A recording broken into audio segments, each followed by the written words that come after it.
we will discuss splenomegaly, which means enlarged spleen, and its complications, including splenic rupture in the context of infectious mononucleosis.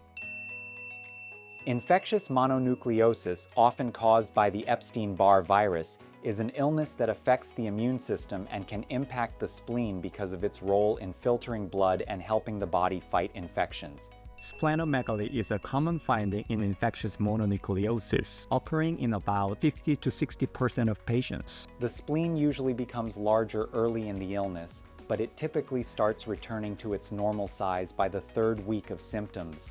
An enlarged spleen is more delicate, which increases the risk of complications like splenic rupture.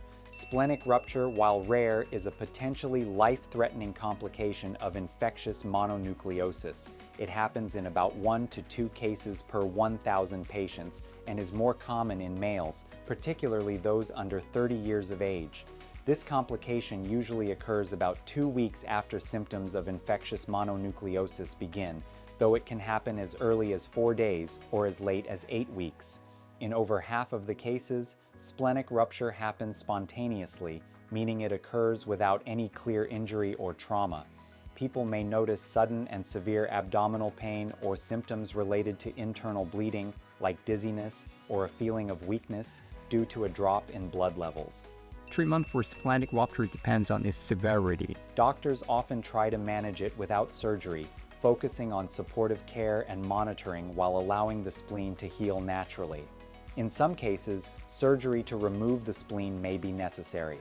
While splenic rupture is a serious condition, fatalities from it are very rare. Another rare complication of infectious mononucleosis is a splenic infarction. This occurs when a part of the spleen loses its blood supply, which can lead to abdominal pain.